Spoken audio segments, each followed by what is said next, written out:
ni kenshi ujya wumva umuntu wari muzima yatashye akicara cyangwa akaba yagendaga ukumva arapfuye.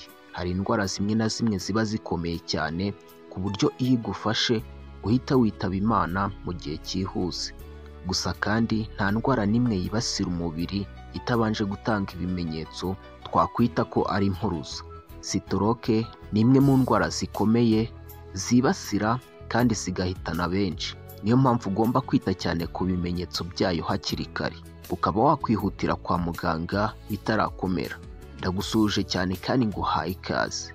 Iyo ni Beta Skills TV, tugiye kubana muri iki kiganiro tugenda turambura byinshi kuri iyi ndwara ya stroke. Turaza kureba iyi ndwara ari iki, turebe ubwoko bwa stroke, turebe ibiranga iyi ndwara ndetse n'ibyo ugomba kwitondera, uburyo wayirinda ndetse n'ibiribwa byagufasha mu kuba wakumira iyi ndwara. Nguhaye ikaze rero. Niba utarakora subscribe kuri iyi chaîne yacu ya YouTube, gushishikariza kuyikora kugira ngo ibiganiro nk'ibi uzajye ubasha kubibona umunsi ku wundi. Stroke ibaho iyo amaraso ajya mu bwonko ahagaze kugenda cyangwa agize impamvu iyabuza kugenda nk'ibisanzwe. Iyo ibi bibaye, ibyo ureba, uko ugenda, uko uvuga ndetse n'uko utekereza byose birahinduka, ntibibe bikiba mu buryo busanzwe. Hari n'igihe uhita uta ubwenge. Ibi biba bitewe n'uko ubwonko butabona umwuka mwiza uhagije wa ogisijeni ndetse n'ibiwutunga, bityo uturemangingo twabwo tugatangira gupfa buhoro buhoro. Ni kudatembera neza kw'amaraso mu bwonko bitera stroke. Biba mu buryo butatu bw'ibanze. Ubwoko bwa stroke rero, hari iya mbere bita ischemic stroke. Ubu ni bwo buryo rusange bukunze kuboneka ku bantu benshi, bukaba buterwa no kwifunga cyangwa kugabanuka cyane kw'imijyana y'amaraso mu bwonko, bityo amaraso ahagera akagabanuka, noneho ingiramubiri z'ubwonko zigatangira gupfa. Iya kabiri hari iyo bita hemorrhagic stroke. Ubu bwoko bwo buterwa n'uko imijyana y'amaraso ku bwonko no mu bwonko hagati yaturitse. Iya gatatu hari iyo bita transient ischemic attack. Ubu bwoko bwitwa kandi mini stroke, butandukanye n'ubwavuzwe haruguru kuko bwo buterwa no guhagarara kw'amaraso ajya mu bwonko igihe gitoya. Transient ischemic attack ijya gusa na ischemic stroke kuko byose biterwa no kwifunga k'udutsi tujyana amaraso mu bwonko. Ibiranga stroke rero ugomba kwitondera. Nuramuka ubonye kimwe muri ibi bimenyetso, uzihutire kugana kwa muganga udatindiganyije kuko stroke ni indwara yica vuba. Icya mbere hari uguhorana ibinya mu maboko, amaguru cyangwa mu isura, cyane cyane mu gice kimwe cy'umubiri, cyangwa se kumva udafite imbaraga muri ibyo bice. Icya kabiri hari ugucangwa ugatangira kwitiranya ibintu. Niba utangiye kuvuga no kumva bigukomereye igihe utabona neza, yaba ku jisho rimwe cyangwa yombi, kutagenda neza, ukagenda utera intambwe imwe ubona zitajyanye. Ikindi hari uguhorana isereri, uburibwe bw'umutwe bukomeye cyane cyane igihe utazi impamvu. Uburyo rero ushobora kwirinda stroke nubwo ari indwara ikomeye kandi ihitana benshi, hari uburyo ushobora kuyirinda bwawe.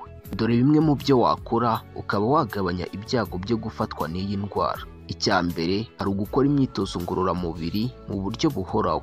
Ikindi ni uko mu byo kurya ugomba kwibanda ku bishyimbo, utubuto duto ndetse n'imboga. Ikindi kugabanya uburyo ufatamo inzoga nabyo byagufasha cyane. Niba unywa cyangwa uba hafi y'unywa itabi, ugomba kubihagarika. Mu byo kurya byawe gabanya ibinure ufata, isukari ndetse n'ibiryo bicishwa mu nganda. Aho kurya inyama zitukura, ibande cyane ku bituruka mu mazi nk'amafi, isambaza n'ibindi. Bimwe mu biribwa 10 wakunda gukoresha mu buryo bwo kwirinda iyi ndwara ya stroke harimo imboga zifite ibara ry'icyatsi kibisi, cyane cyane broccoli, idodo, epinari ndetse utibagiwe n'isombe, kuko izi mboga zirimo potasiyumu ndetse na antioxida bifasha kugabanya umuvuduko w'amaraso no kurinda imitsi y'ubwonko. Icya kabiri ni uko harimo imbuto nka avoka ndetse n'amacunga. Izi zifite vitamine C ndetse na E ndetse na antioxida zirinda uturemangingo kwangirika, bigafasha amaraso gutembera neza. Icya gatatu, ifi zifite amavuta harimo nka salmoni, saradine. Izi zirimo omega 3 fatty acid zigabanya cholesterol mbi kandi zikongerera imitsi gukomera. Urunyanya rwifitemo lycopene kandi rukagira antioxidant ikomeye ndetse irinda n'imitsi y'ubwonko kwangirika. Ikindi harimo tungurusumu ifasha kugabanya amaraso kuvura cyangwa gufata ndetse no kongera gutembera kwayo neza bikarinda stroke. Ikindi binyampeke byuzuye cyangwa ibyo twakwita whole grain nk'ingano bigabanya cholesterol, bikagenzura isukari ndetse n'umuvuduko w'amaraso. Ikindi wakwifashisha harimo imineke kuko irimo potassium nyinshi kandi iyi ngiyi ifasha kugabanya umuvuduko w'amaraso kuko ari umwe mu bitera iyi ndwara ya stroke. Ibishyimbo n'amasaka byifitemo fibre ndetse n'intungamubiri zifasha kugabanya ibinure bibi no kurinda imitsi y'ubwonko. Ikindi utakwirengagiza buriya hari amazi meza. Kunywa amazi meza ahagije buri munsi bifasha amaraso gutembera neza ndetse no kurinda amaraso gufatana mu mitsi. Inama rero, kugira ngo wirinde stroke ukwiye kugabanya umunyu, kunywa inzoga nyinshi, itabi ndetse ukibanda gukora siporo za buri munsi zihoraho. Gusa nanone ntitwavuga ko hari ibiribwa ugomba kwirinda. Ibiribwa rero birimo amavuta menshi cyane nk'ibiryo byokeje cyane harimo ifiriti, inyama zokeje cyangwa ziye mu mavuta menshi ibyagutera cholesterol mbi iziba imitsi y'amaraso. Kurya ibiryo byinshi birimo umunyu bitera umuvuduko w'amaraso ari nawo utera stroke cyane. Inyama zitunganyijwe cyane ibyo bita processed meat nka sosiso zifite sodium na nitrite nyinshi zangiza imitsi y'amaraso. Ikindi nuko ibiribwa birimo isukari nyinshi nk'ibinyobwa bisembuye, biswi, amandazi, keke bitera ubunebwe bw'insuline n'isukari nyinshi mu maraso bigatuma stroke yakoroha kugufata.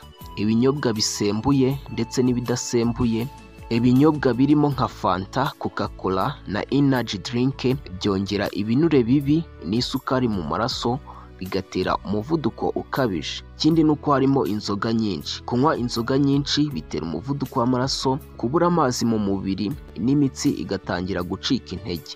Ikindi nuko kunywa itabi byangiza imitsi y'amaraso bigatuma iziba cyangwa igaturika byoroshye. Ikindi nuko gufata ibiryo bita fast food harimo hamburger, pizza n'ibindi biribwa byo mu nzira bikungahaye ku binure ndetse na sodium byose byongera ibyago bya stroke. Ikindi nuko ikawa nyinshi cyane cyangwa energy drink zifite caffeine nyinshi zishobora kuzamura umuvuduko w'amaraso by'igihe gito cyangwa kirekire. Inama rero nuko wagakwiye kurya imboga, imbuto ndetse n'ibinyampeke byuzuye, ukagabanya umunyu n'inzoga n'itabi, ugakora siporo byibura iminota 30 ku munsi. Ndagushimiye cyane rero, tuzakomeze ubutaha tugenda turebera hamwe n'ibindi bigiye bitandukanye. Iyi chaîne ya CHAI TV igende gutegurira umunsi ku wundi.